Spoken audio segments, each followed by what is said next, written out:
Slim, thick, caramel, five. I do a little bit. Welcome to Truth Talks, where Dimitri won't shut up. We're bringing you conversations that every generation can take part in. You may not agree with all of us, but you will definitely agree with me. Seriously, there's something for everyone on the show tonight, especially Dr. Sarah going in on Passport Bros. It's Truth Talks. Let's go.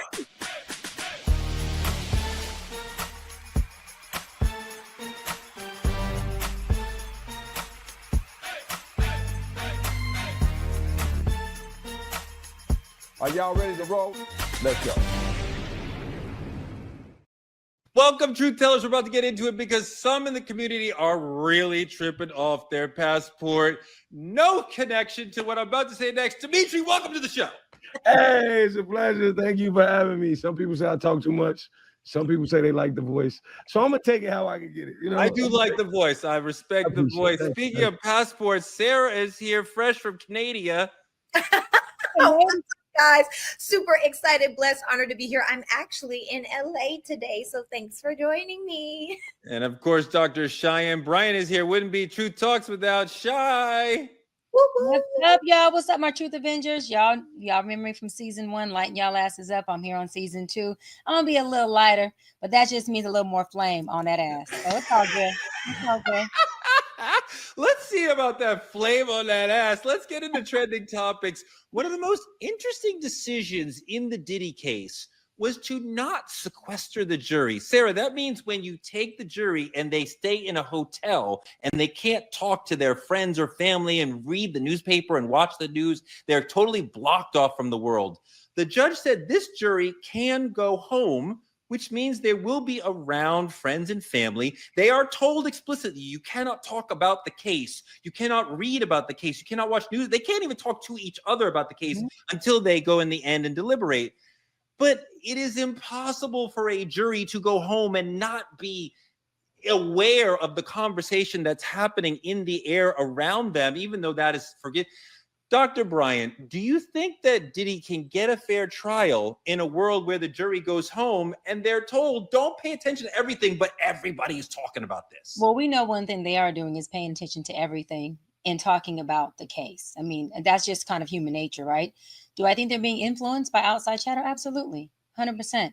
And I don't think that outside chatter is going to be something that possibly will work against him. I think some of the outside chatter might actually help the brother in the court of law, because you got a lot of people that are outside saying this is a domestic violence case. I don't see any racketeering. I don't see it being sexual abuse. This is a woman who, consented these things and maybe, wanted something out of it. And so she participated in these things. And so, because I'm going to say this for myself, just watching the case, I was like, oh my God, seeing the videos of him beat Cassie. I'm like, oh Lord, right? Horrible. But then when I looked on social media and started hearing other people talk about, well, it's only a domestic violence, it's not this. Then I started going, wait a minute. Let me look deeper into this thing. So I think the outside chatter might actually work for him, not against him. Dimitri, we see some juries go home. They tend to not get involved, they tend to not be over influenced by their community. I know it seems hard to believe, but a lot of studies say they tend to respect what the judge says and not be over influenced. Do you think that is possible when the news about Diddy is so loud in every community? To be honest with you, in all actuality, in my opinion, I think it's nearly impossible to tell them not to mingle, not to pay attention to the chatter when they go home. It's all for nothing. It's just talk at this point. You saying it means nothing. I think the thing about it is, what bothers me is that the integrity of the justice system only ever holds up when we're facing white criminals, when white people are on trial, when black people, even the rich, don't get that same. We don't get that same isolation. We don't get that same privilege. And I, frankly, personally, I hate it for him. Sarah, it's a rough situation for him. A lot of the community is like, baby, he's innocent of these things. I mean, if they're hearing folks chatter, they may be getting an earful of it's not really racketeering. I mean, I think it's racketeering, but a lot of people in the community think it's not racketeering. What do you think? I whether I think it's racketeering or not, I don't think they've done a good job of making it clear that it was, which leaves there's reasonable doubt that it's not, right? And so I do think that one of the biggest mistakes that they made was by not sequestering these people, because when you look at the bigger cases in the past where they were sequestered, you know, you have O.J. Simpson, that was 265 days. It's the longest in American history how long the jury was sequestered. You have Bill Cosby, you have Casey Anthony, you have George Zimmerman, you have Derek Chauvin. So you have all of these people that were sequestered, and for good reason, because the truth is, regardless of how much we think for ourselves, we too, even as adults, even for critical thinkers, we're still to a level impressionable. Yes, so but here's one thing, Sarah. One thing, Sarah, you're the judge, and you are also thinking about the lives of the jurors. And so with OJ, 18 people, because it's 12 jurors and then 6 alternates, put their lives on hold for almost a year. This trial, we knew from the beginning, was going to be 2 months. So you're asking parents, workers to say, stop your life for 2 months. That's asking a lot of jurors. Yeah, and it's asking them to do it for free at that. But I still think, regardless, if you want to give a man a fair shot, then the only way is to make sure that people are relying on their own thought process and not their partners when they lay down in the bed, or their girlfriends at work, or hearing the water cooler talk, right? This has been the thing that is forced down all of our throats since it started. I am tired of this case, to be completely honest. I don't even want to talk about it. So I'm so not tired of this circus that I can take another 8 weeks of this. But I, you know, you feel like if you're in the courtroom hearing everything, and you outside the courtroom are not hearing everything at all, I'm not even listening to you. I'm getting all the information. I'm seeing these people in real time, understanding how they, right? I mean, it's because all the things about tone and body language that reflect how we feel about a human being is speaking.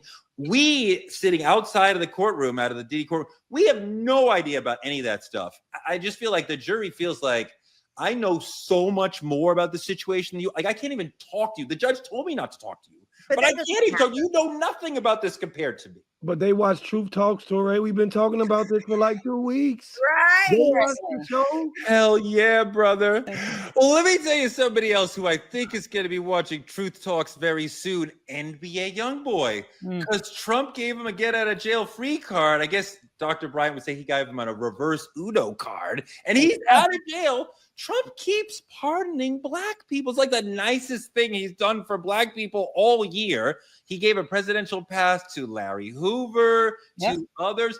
I wonder why. I have an idea. Roll the clip, Lori, because we fired Jody, so now it's Lori. You mentioned the NBA Youngboy. He's also in the past part in Kodak Black. They're trying to appeal to black men. Of course. So is this about that, or is it about Larry Hoover? Their intentions are impure. But I will be honest with you. I'm fine with pardons. I kind of agree with you, Sir Michael. Like, if he's 75 years old, yes, because it's impossible when you think about the 230 plus people who were shipped offshore to a torture camp. When you think about this president who breaks the law routinely, convicted of 34 felonies right here in New York. When you think about the number of people, we've just decided in this country that these laws and these rules are pixie dust. The Constitution, who cares? Who cares about the emoluments clause? Give me this jet. Who cares about the 14th Amendment? So at this point, we have to ask, what is the law? So why do laws apply to some people and not the other? So if it's time for Larry Hoover to say, yeah, fine, then pardon Larry Hoover, but also let's look at all the other cases instead of caging people like animals who have been in jail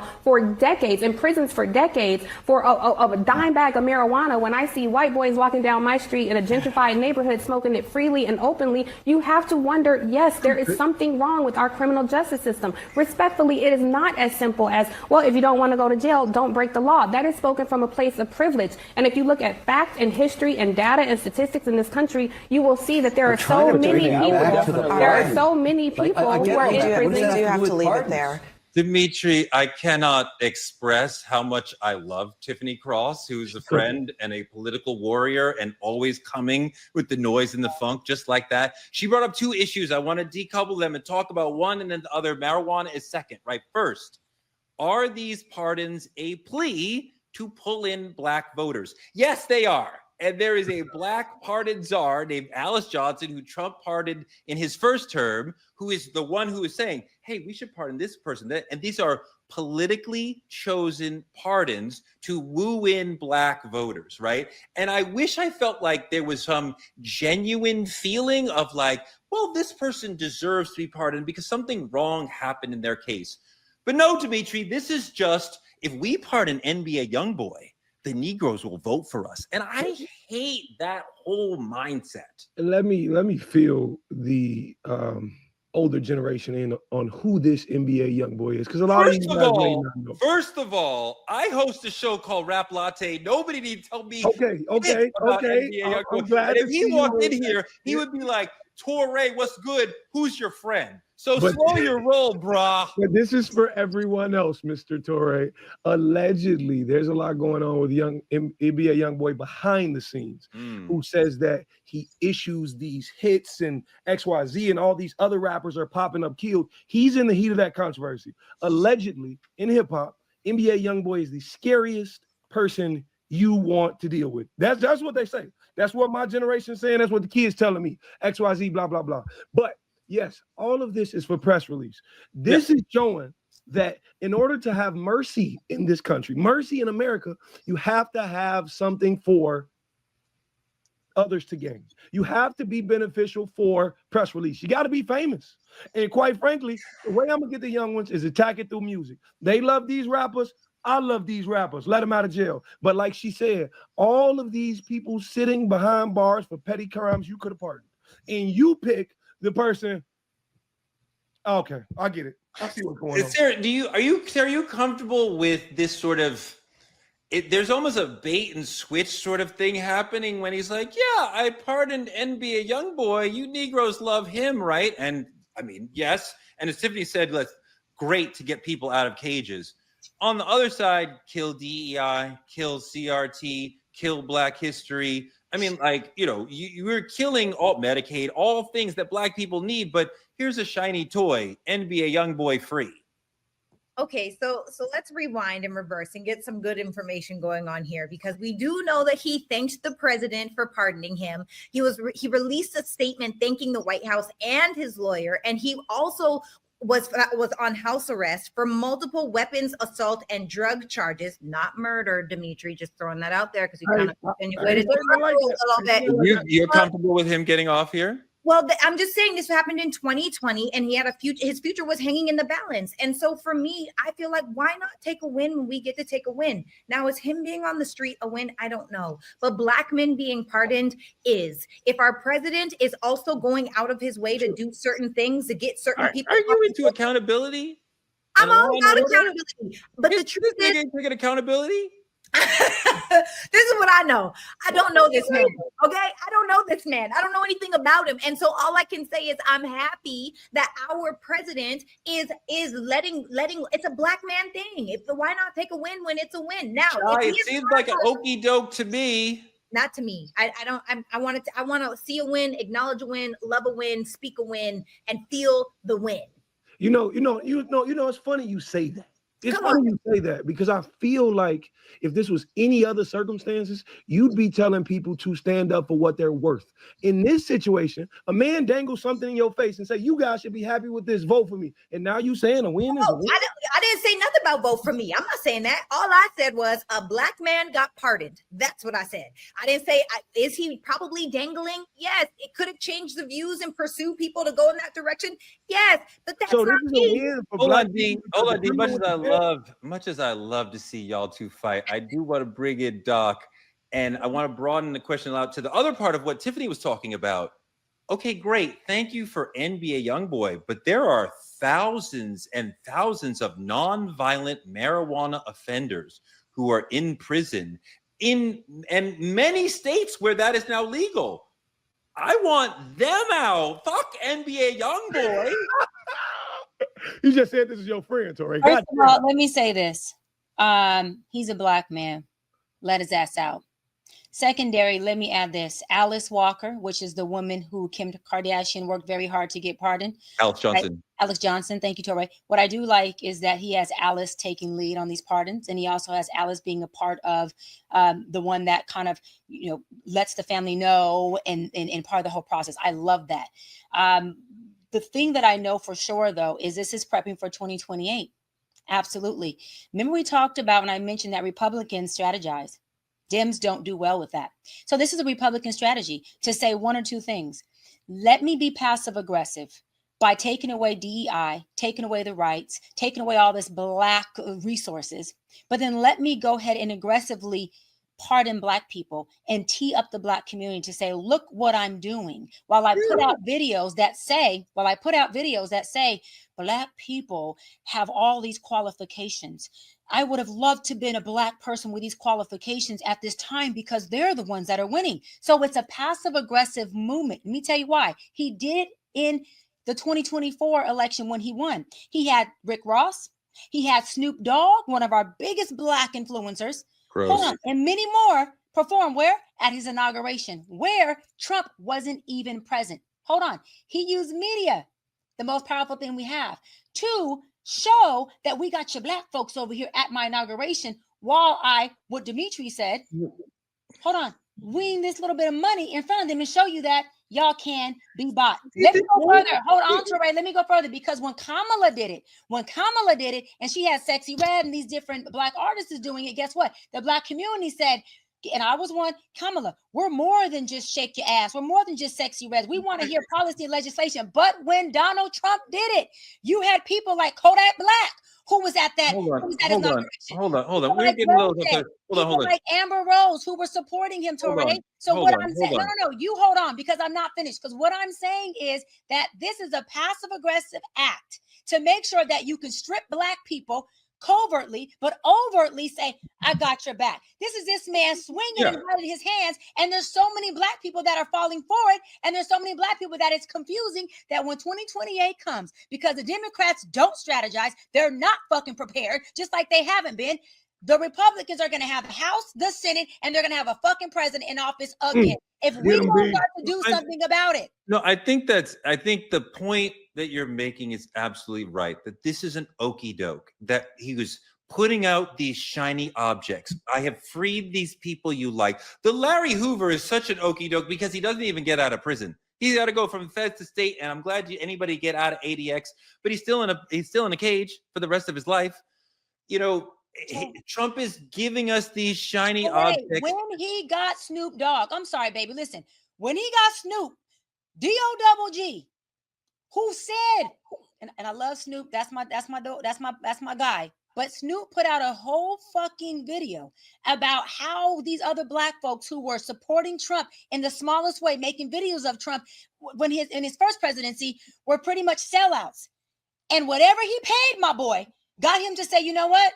I too can join the sellout crew because I'm going to perform for you at your inauguration. That becomes the problem. Wait a minute, because they're saying, Torre, that we could be bought as a people. So who's responsible for that rhetoric and that narrative? Back to your point, white people are a problem. Is this a white problem or is it our problem? Because we being bought. Who's responsible for that? Correct, that this is a way of buying our loyalty while you, as we're saying, that while you're doing actual harm to the community in DEI, CRT, history, eliminating positions, eliminating history. But I gave you this little trinket.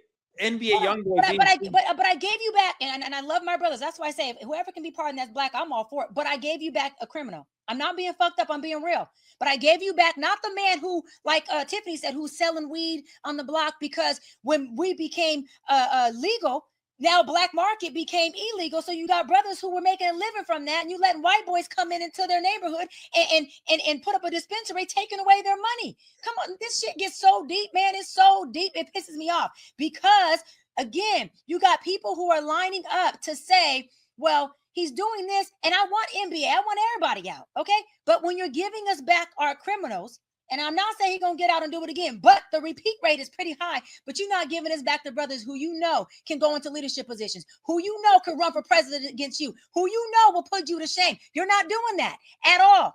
So what you're doing is passive aggressively, you're punching us and you're hiding your hands because, to my point of what Kamala thought, you can just buy us or provide entertainment, and we're going to run to the fucking polls. But guess what? We got to change that up. We want legislation. We want policy. We want people who are going to run black. We want people who are going to stand black. And even if we lose the race, we win the fight, because black people get to see what it looks like to represent a black community. And we're not selling out. We're not being bought, and we're standing on what it is. And that's the type of attitude we have to have. Otherwise, y'all going to have to team me up and have me run, because it'll be a whole different presidency. Straight Dr. up. President. No, I love that. I love that. I hope that there is actually a fair election in 2028.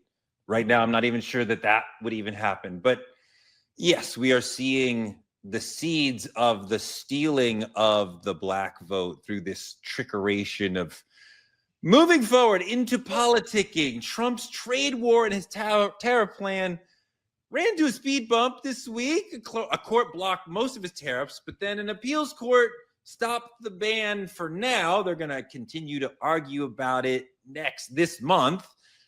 So are we tariffing the whole world or not? I'm not even sure. There's one CEO says she knows what to do. Lori, roll that clip. First of all, I anticipated it. I expected it. I planned for it. Why? Because the incoming administration told us very clearly what they were going to do. I mean, the entire time Trump was running this second time, he kept talking about tariffs. So I don't understand why the 50% of the country that voted for him are now shocked by the tariffs. There is literally nothing he has done since coming into office that has shocked me. Sarah, you're way in the business community. I mean, like, this sister is saying she was prepared either way, and we should just start planning for the worst, because the man we knew was going to just drive off the deep end in this tariff situation. What do you think about what the sister is saying? I agree wholeheartedly. I feel like we should expect the best, but prepare for the worst. And I feel like those who are not prepared are the people that oftentimes get smacked by the circumstances that are happening. Even personal story. You know, I was having a conversation with my mother, who has a lot of stock. My mom and my dad, they have stock, right? And my mom's like, "Oh my God, I've lost so much money. I should sell. I said, "Do not sell your stuff," because if you go back and look at history, 9 out of 10 times, literally, the stock market that has fallen back or gone into recession has always come back 9 out of 10 times. Will always recover. Covers. And so whether it would be 6 months or a year, don't do it. But what do? They use fear tactics for people that are more emotional around their money rather than strategically planning to buy more, while the rich are over here buying way more. And now they got way richer when the stock market recovered. And so it's the truth. I wholeheartedly agree. I'm not surprised by anything that Trump does. In fact, I mean, I could say a whole bunch of things, but I would be crucified. But a lot of the things that we talk about, say some of them. No, I don't. One of them. Sarah, this is Truth Talks. We ain't doing that, sis. Say it.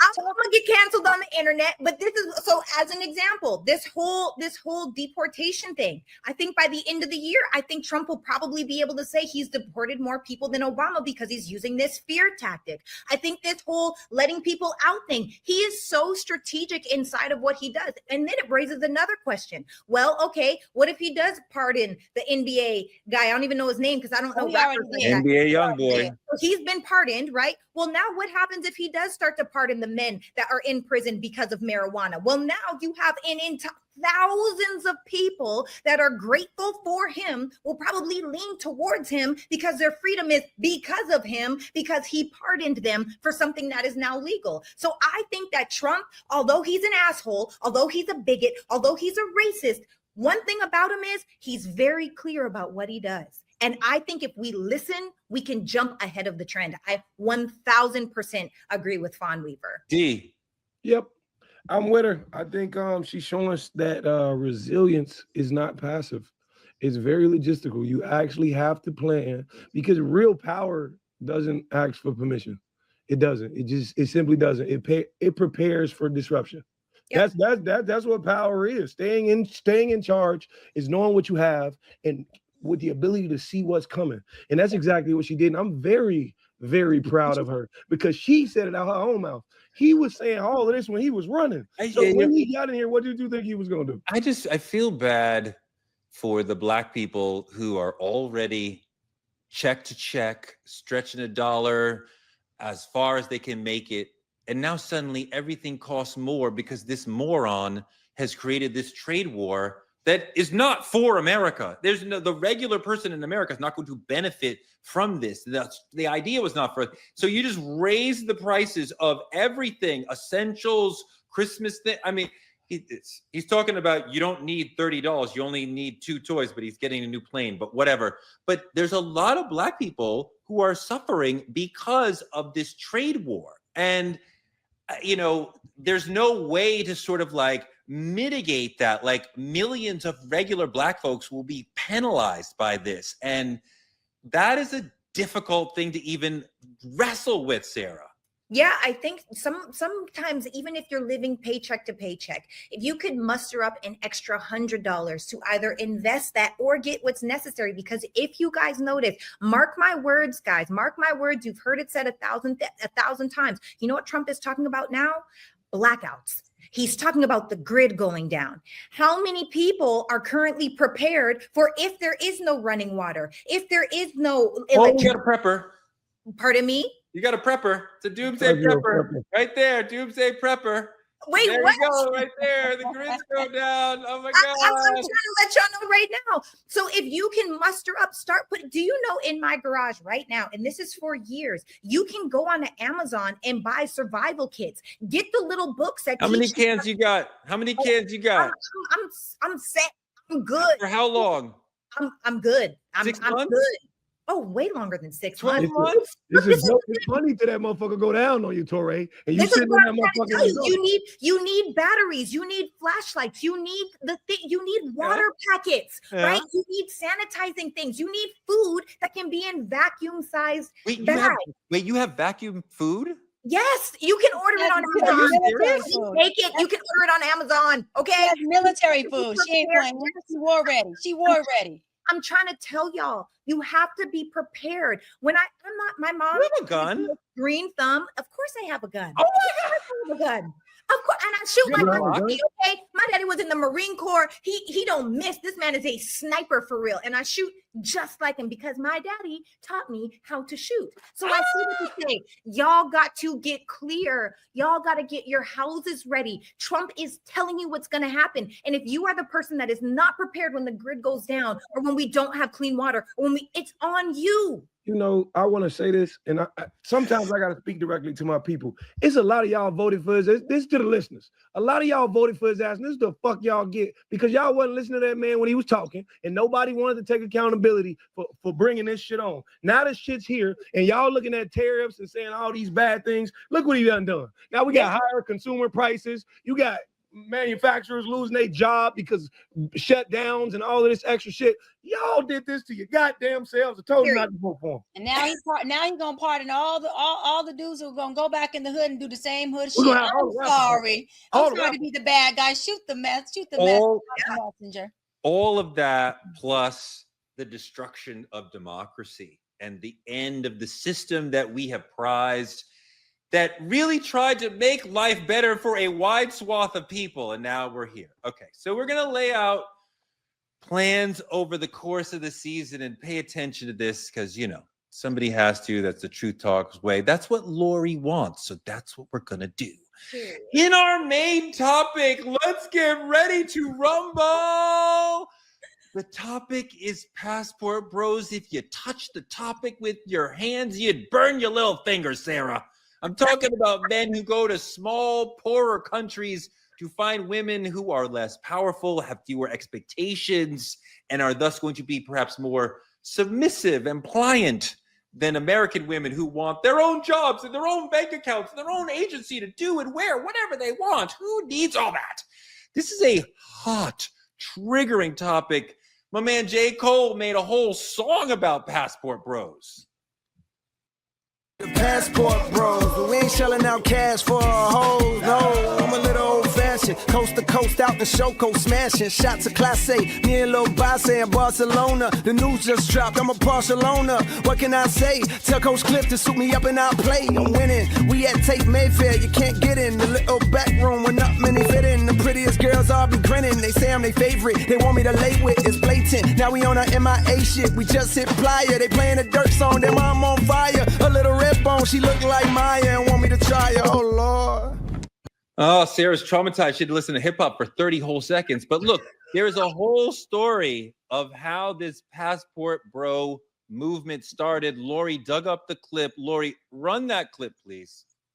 Began back in 2011 when a filmmaker by the name Al Grease made a documentary called Frustrated, and the subject of the documentary was black men who were American and were frustrated with the dating scene in America, and so they went off to Brazil to find more feminine and Brazilian women. Fast forward to 2023 and this movement has expanded, it's blown up, and it has become a very divisive subculture on the internet. There are many people, especially women, who are disgusted by the passport bro movement, and they basically see it as glorified sex tourism. When you pay attention to the passport bros, like they're getting women from like the DR, Colombia, Yes. The Philippines, Thailand, like women that can speak very little English, women that don't have education, women that need them.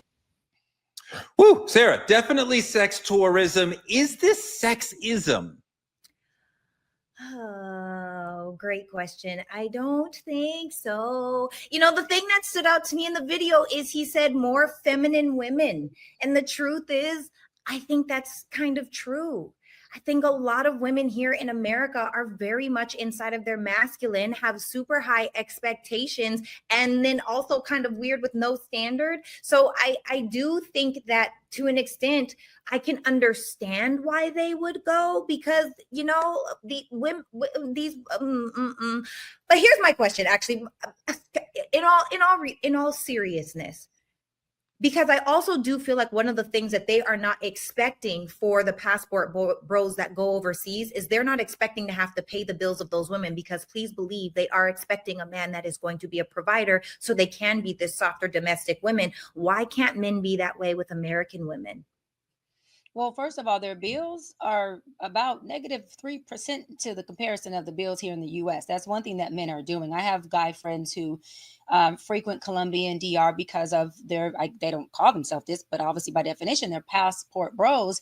And I even have a good friend who says once his son turns 18 and is done with high school and enters into college, that he's actually moving to Colombia and gonna find his wife and set up shop there because he said it's less expensive. He also said that not just men, but black men are very much in demand there. So if you're a black man from the States, they look at you as like, you know, you're this Michael Jordan of the men just from being in another country. And he did say that sex is easier. He said that the submission is there, and it really doesn't cost anything to care for these women because they are in third world countries most of the time. The cost of living is extremely low, and you can go there and really have a great quality of life for them. So there's a lot of men who I know personally who are doing it, and this is their thing. It does feel like a rejection of American women and a rejection of women who have agency and women who know, hey, I am equal to you and I should be, you know, have rights and law, all the thing equal.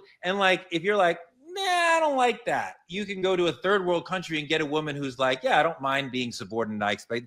I'm like, if I felt like you were genuinely like, I respect Brazilian culture, I just love those women and I want like that. But like, Dimitri, they're out here trying to get somebody who will do whatever they want. And I think that you're seeing like American women have demands. They want to be seen as full people. I don't want to do that.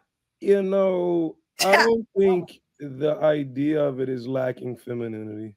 I don't think that's the problem and why men are running overseas, XYZ. In my opinion, there is nothing, and I mean nothing, revolutionary about chasing submission.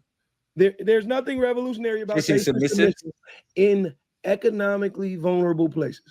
Men do it, but is it okay? Men do it in America. They go where the weak women are. That's what they aim for, right? And now we saying, okay, they found even what do you less mean by that? Look, so I'll give you an example. The thing about it is, there's places in America, and I ain't gonna call them out specific because people may frequent those that I may not. Right? There's places in America, say, where low vibrational people are, or people with low self-esteem might hang out. Let me tell you something. A man is not going to the gym to find one of these women who just gonna bow down to what he want to do. Why? Because that woman is in there on her own discipline. He understands. She knows her power. You mean trying to meet a woman like in AA who's in trouble, like that sort of thing? I'm talking all of it. I guarantee you, there's men victimizing women in these positions they are in life. So there's nothing new for me. This is not abnormal. Like, why wouldn't I go even further if I could? So the moment that man who will victimize that woman got that passport, he took off. And he said, hey, she gonna listen to whatever I say. But this is what he missing. I don't know if y'all remember this. I think it might have been on Delirious. I'm showing my age here, but it may have been on Foo. Yeah. Yes. Yeah. Correct. You know. Hey, yes, 100%. It's not new. Eddie Murphy joked about this 35 years ago. Y'all are funny, boy. The question is it okay? Lori found a clip for us about the hypocrisy that's implicit in this. Let me see that. Roles seem to be a high commodity nowadays, so let's just go ahead and get straight into it. These are the same men that you said you didn't want, didn't need, and they are broke. I'm gonna be honest, going overseas to travel frequently and live does not equate to broke. But then again, this just simply speaks to the delusion and hypocrisy of women. These men have been very clear in their message. They've said time and time again they want a wife, someone they can build with, start their family with, someone they can create a legacy with. What y'all heard was they wanted someone that they can control. Y'all minimize being a wife simply down to being a slave, even so much as telling those other women overseas that they're uneducated and practicing sex tourism. And in turn, a lot of y'all have took your degree and traded it in for an OnlyFans profile. Woo. See, Doc, that's what she's talking about. That you're not doing this because you want love or respect. You want somebody who's going to be underneath you and do what you want and be under your thumb. And I find that gross. I never set out to find a woman who would be underneath me. The notion was always like, it's going to be a partner emotionally, parentally, financially. It's not 50-50, Doc. I don't freak out. I just feel like we are like working together to like build a future together and like, not like Torrey gonna walk 3 steps behind me. That's what they want, Doc. But this is the thing, Torrey. What's wrong with somebody wanting what they want? We don't have to want it. It's a preference. If a man wants to go to Timbuktu to find him a wife who does Timbuk3, so be it. Hold on. You have women who say they want a husband who makes a certain amount of dollar amount. Who cares? Why are people so caught up in needing to agree or validate what people want or what brings them joy, happiness, or just satisfaction? It's not that. It's not that. I see nothing wrong with bros getting together with a passport, wanting to travel, whether they're just traveling to have a night of passion or they're traveling to meet a wife. I don't care, because those bros are not men who I'm looking to seek me or pursue me. I don't give a damn with them.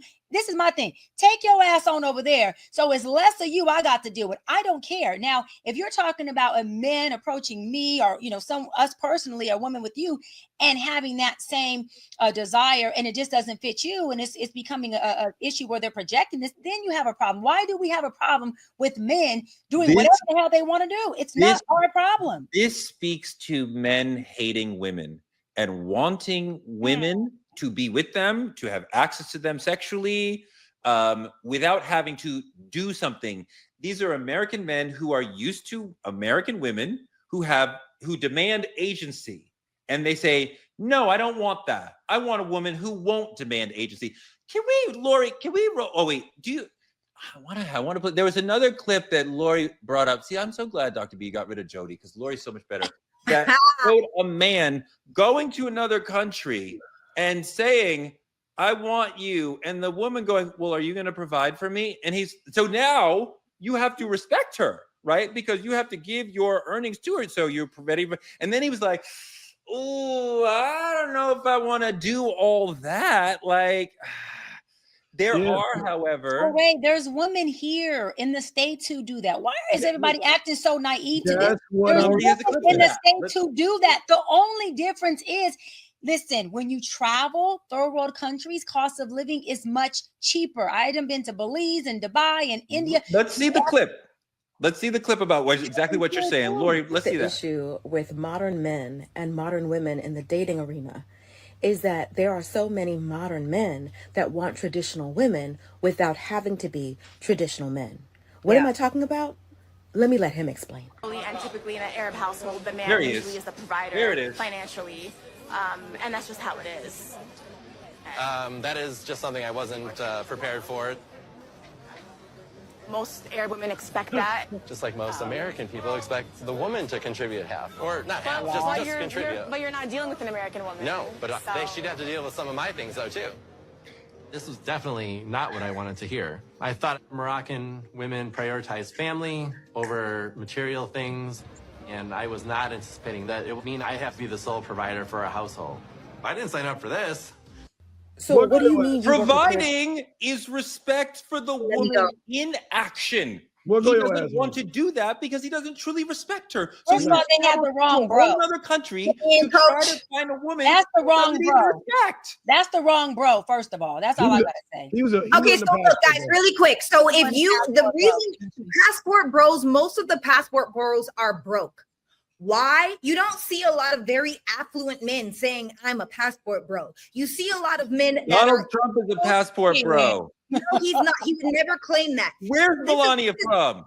Listen. This is the point. The reason why the men that don't have money are passport bros is because in order for a man to feel good about himself, I believe that he needs three things. He needs to feel good in his bank account. He needs to feel good in his purpose, and he needs to know who he is. And it's not until we have all three of these things. Oh, you missed one. You missed one. You missed one.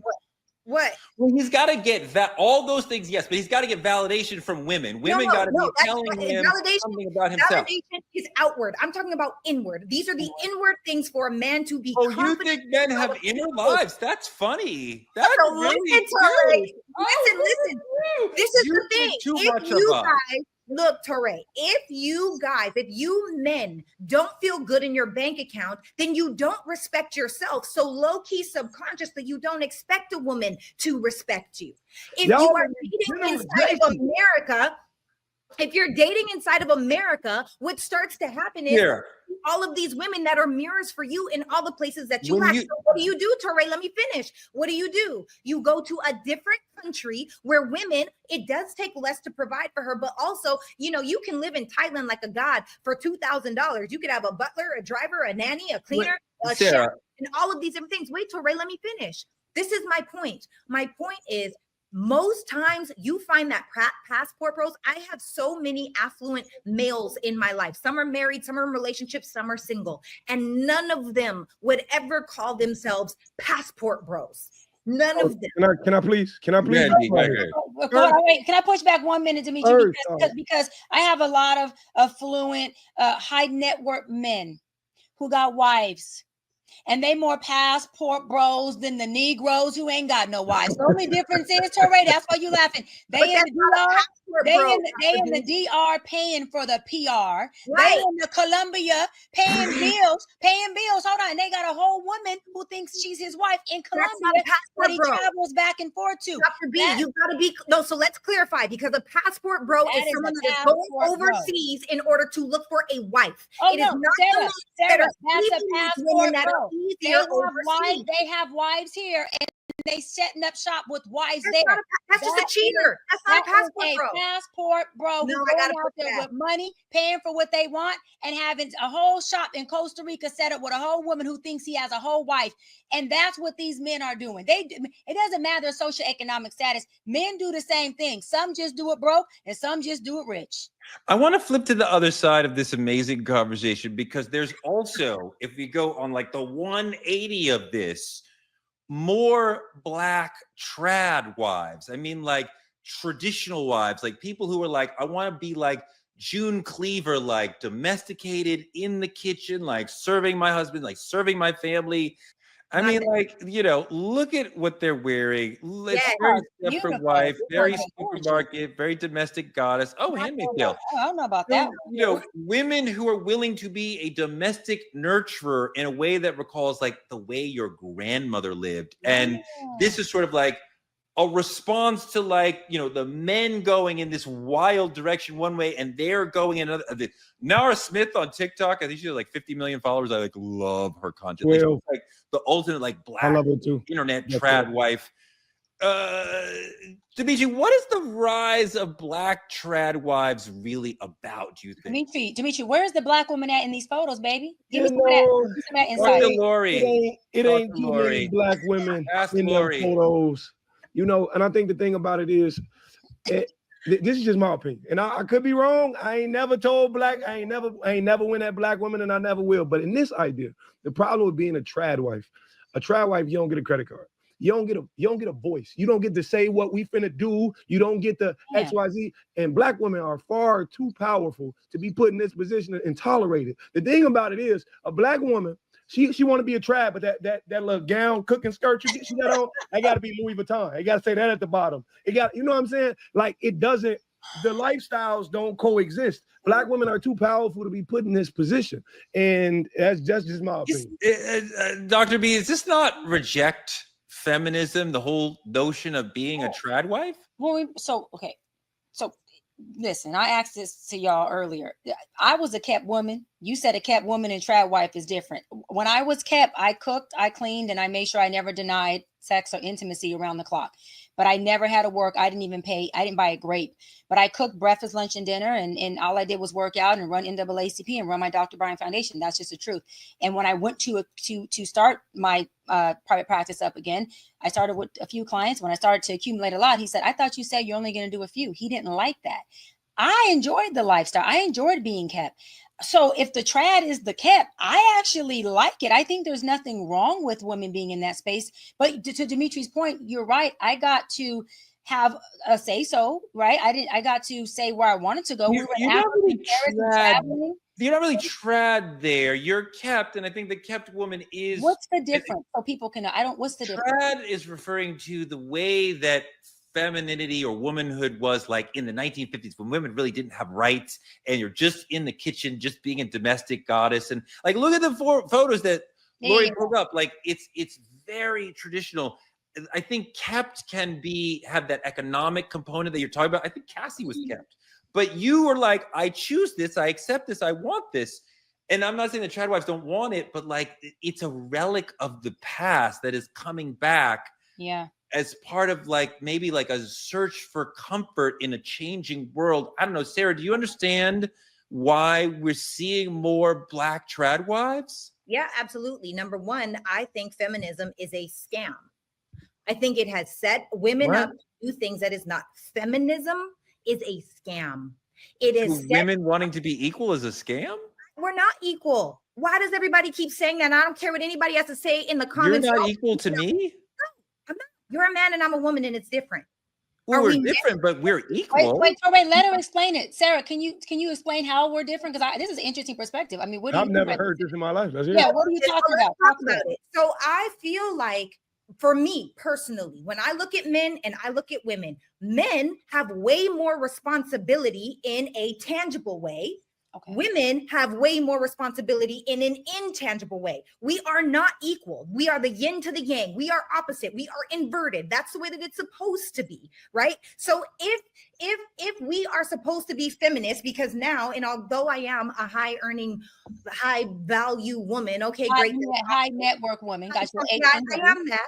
However, that is the last thing that anybody would ever know about me, unless you know things that are also very classic. I'm not the super flashy girl. As far as anybody knows, I'm broke, I'm ugly, I'm single, and don't nobody want me, because I'm not interested in what comes with men thinking that I need to be the masculine, high earning, high achieving woman. We are not equal in that sense. And that's the problem. I feel like somewhere down the line, women forgot their place. Now, that being said, that does not mean that women are supposed to be home naked or barefoot in the kitchen having kids. I'm not saying that, because at the same time, I do feel like it's impossible to be a feminine woman without making your own money, but it shouldn't lead with that. Women need to know their place. And also, what I will say is, what is their place?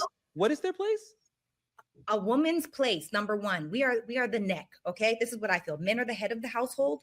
Women are the neck. You can't look in a direction without us. You can't even stand upright without us. We are so necessary and quintessential to the way that everything moves and shake. That is our place. Our place is not to be the leadership. I love your face, Dimitri. I absolutely love it. Oh, you are. I still don't understand what the woman's place is. I heard the neck analogy, but what is the woman's place? So that is the woman's place. So what I'm saying is, I also feel like women, what we get to do, because a lot of the times we wear this badge of honor for exhaustion. We wear this badge of honor for being overwhelmed and looked over and feeling overstimulated when we could outsource so many of those things. If you think about how much money does someone spend in a day on food, let's say you spend $20 a day or $30 a day. That's really easy to do. That's $600 a month or $900 a month. You could take that $900, cut it in half, take $500 of it, put it in the stock market, that other $400, hire you a cleaner and get some meal prep for the month so that you actually have some time for yourself or more time with your children or more time with your husband.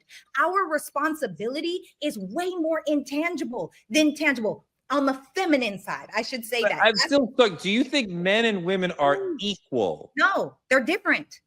That does not answer the different and question. equal are not. That doesn't answer the question. Different does not answer the question. Are they? Are we equally valuable? Yes. Are we equally human? Yes. Are we equally loved? Yes, we should be. However, we're very different. So I guess it's just different ideologies, different languaging. But I feel like women, especially Black women, we don't know our place anymore. Doc, you talked about being kept. You understand what that can be like for yourself and other women. Is that notion of being controlled by the man, either in trad or is that an attack on Black feminism? Absolutely not. I think that there's a lot of Black women like myself who do know my place. I knew my place when I was kept. I know my place now that I'm single. I know my position, and that position may change depending on the circumstance or the person who I'm in a relationship with or my goal. And I also believe that being kept isn't an attack against feminism. I feel like a woman who's kept can have other responsibilities that actually empower and encourage and recharge the entire household, including the man. So I think that when you're talking about kept, if you're saying a woman who's just sitting there staring at a wall, then she's not a contribution. Sure. But a woman like myself who was making sure my man was fed, making sure he was sexually satisfied, making sure that emotionally, mentally, and spiritually, I was there having his back. And, you know, I traveled with him. I assisted him with things he wanted me to assist him with. And I didn't do it because I had to in exchange for my keptness. I did it because I actually genuinely love being submissive to my man.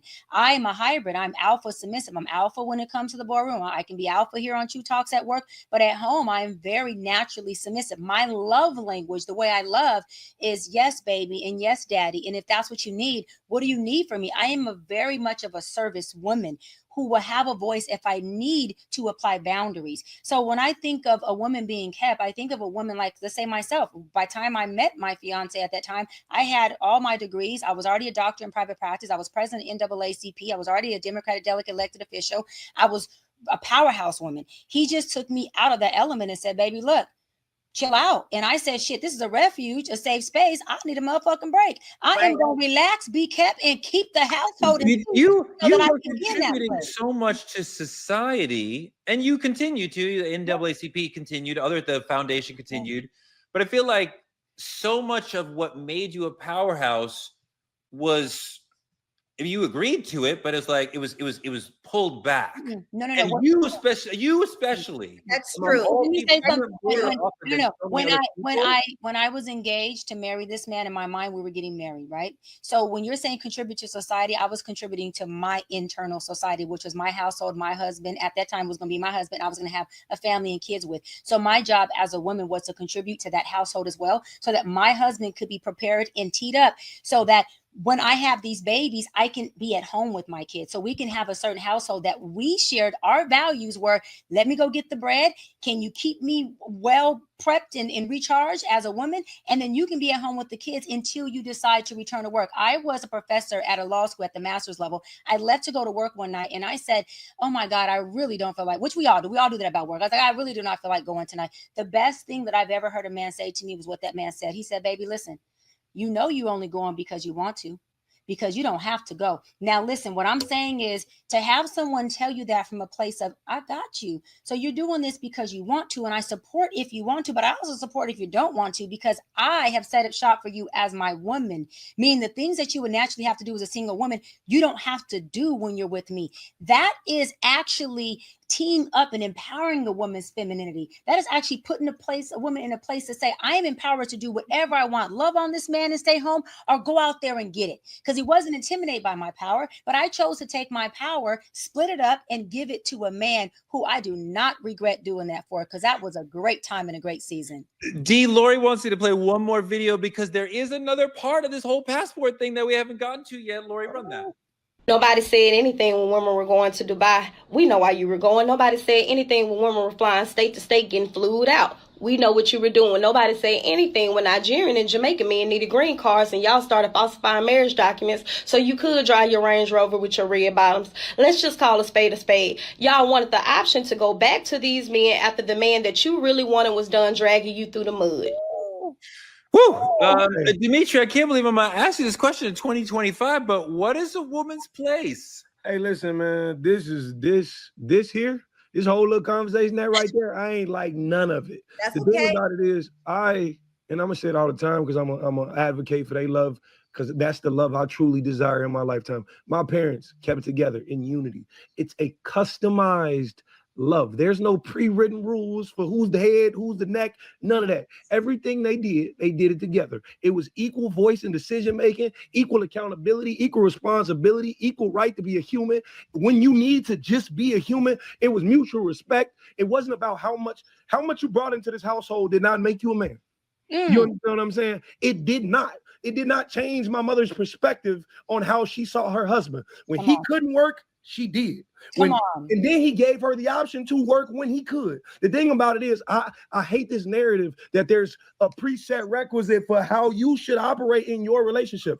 And this is for everybody in the chat, because I see y'all going crazy right now. Please understand, you're going to do it for what works best for you. That's all you trying to accomplish. If you want to be a stay-at-home wife and you want to be kept, or you want to be whatever you want to do, if it works for you, you do that. But if you love somebody, you're not going to change how you see them because of circumstances. I appreciate what you said about your parents' dynamic. And, my parents' dynamic was incredible.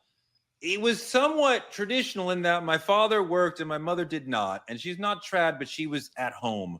Yeah. But he showed her so much respect. He listened to her. He led, but he would listen to her. He would make sure to show us how tender he was with her, and he would just be sensitive with her and treat a woman differently, but with love and concern and caring and and not arguing with her. That's the whole thing where they would if they had a fight, if they had a disagreement, they would forget it right away. So it would just. And I want to add to one thing Torrey said, Sarah, and I'll tag you in. One thing you said,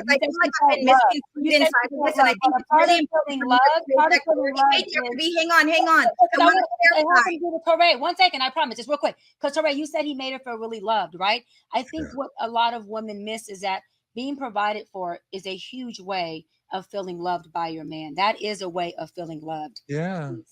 So what I was going to say was, inside of the dynamic of what I've seen, when I say know your place, I mean know your place. It is individually customized. When my dad injured himself and only had disability money coming in, my mom was still cooking every meal. My mom was still taking care of my dad. My mom was still working. All of these things to make sure that we weren't homeless. So inside of what I'm really trying to say is, women, because I do feel like we, especially as Black women, some of us, not all of us, but some women have gotten away from taking care of our man in an intangible way. It is a very transactional society. It is very much, what have you done for me lately? And it is very much high levels of entitlement. That's what I'm saying. I'm not saying I've only ever seen a good example from my parents. I've only ever seen ride or die, which is me. And, my mom was not a stay-at-home mom. My dad was not a stay-at-home dad, but I've seen functional relationships. And so I feel like we get to create our own lane of what it looks like. But I do think inside of your relationship, you have to know your place. No, and for me, I don't know what the place is though. You keep saying the place and the next. What is your place? So your place, okay, so for me, inside of a feminine household, I am a feminine woman. I'm a feminine presenting feminine woman, right? Who desires a masculine man. Meaning, if you want to be feminine, you can't talk to your man any kind of way. If you want to be in a healthy relationship, you can't go off. You can't come off the cuff talking out the side of your neck. There are certain rules to the game. So depending on what game you want to play, it is individualized. You've got to figure out your rule book. You have to know your place inside of a relationship, especially as a feminine woman. That does not mean that a man has control over me. I'm puppeted in a relationship. My wife is equal to me. We don't talk out crazy to each. I mean, that's just basic relationship 101. That's not like some know your place stuff. I'm still trying to get down. Maybe Lori, we have to push this in the next episode because you keep saying a woman should know her place, and that makes me very uncomfortable, and understanding the place that women have had historically in this country. And I'm like, well, what do you mean specifically? And I'm like, we're not quite getting to what you mean. I mean, in my life, we have seen this rise of women into positions of power, into positions of agency, into being forces in this country. And I see with the passport bros, men who are saying, I want no part of that. I want the weakest woman I can find. And I'm like, that's lame. Yeah, but I think what she's saying is that that she's saying, to your point, that there are women who have agency now, who have power, who are educated, successful. But even though you have all those things, there is still a healthy dynamic when a woman is in a relationship with a man who are doing all of those providing and loving and respecting things. She's saying that, don't come into it and pretty much strong arm and use your power against that. You have that hybridness of knowing how to submit and still respecting him. Kind of like Dimitri said, no matter what dollar amount his father made, mama still knew who daddy was. Mama still knew who papa was. And the beauty of it is, like Dimitri said, my only place I know for me as a woman is if you're taking full care of me, partial care of me, whatever it is, and I'm with you, if you fall short, I just want daddy to know, baby got your back. That is the role that I know is my position. Anything else, it does kind of shift because you don't know what circumstance comes. So you can't really, both of you put a role on anybody.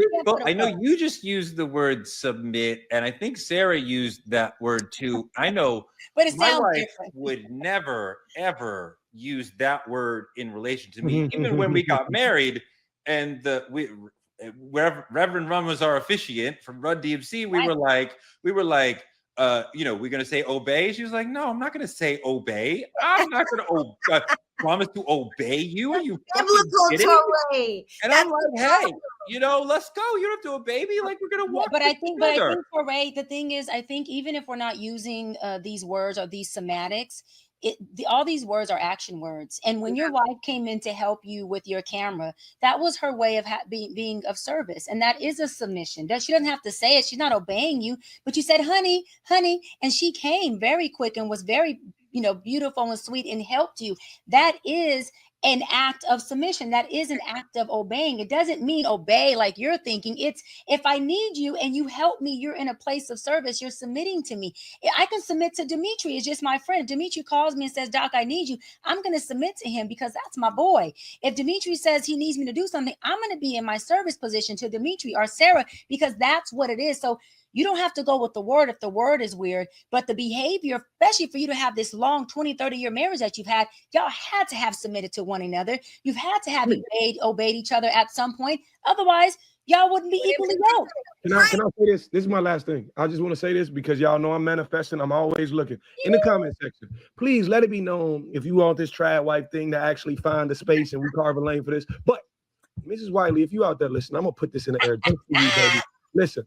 You can be the head of the household whenever you choose to pop the motherfucker on the neck. I will play whatever position necessary for you to thrive, as long as you guarantee me the exact same thing. Call it what you want. His DM's about to be full right now. Oh my God. Oh my God. Well, if Dimitri wasn't such a YN, if he wasn't such a YN, I might have slid in the DMs after. But that's my little brother. That's my little brother. Oh my God. That is it for us tonight. What a show. Wow. I need a breath. Like, wow. So, Ray, you know what you need to do? That was You wild. know what you need to do? Go submit to your wife while she's submitting to you. And don't be in that act of submission. I tell you, in about 5 minutes, I'll be rubbing her feet. Like, come on, let's go. Whatever you need, there you girl. go. There you go. That is our show for tonight. Like, comment, subscribe at our YouTube channel at Truth Talks -Live. Continue to watch us simulcasting right here on the Black Star Network right after Roland Martin Unfiltered. Support us by advertising with Truth Talks and reach the 10 million folks who are in our viewing audience every day on social platforms. Small business and influencers, partner with us by visiting truthtalkslive.com and become a VIP member of the Lost Lover Boy Truth Lounge. What's really good? Come on, man. Come bring them on. Tell them what. Come on.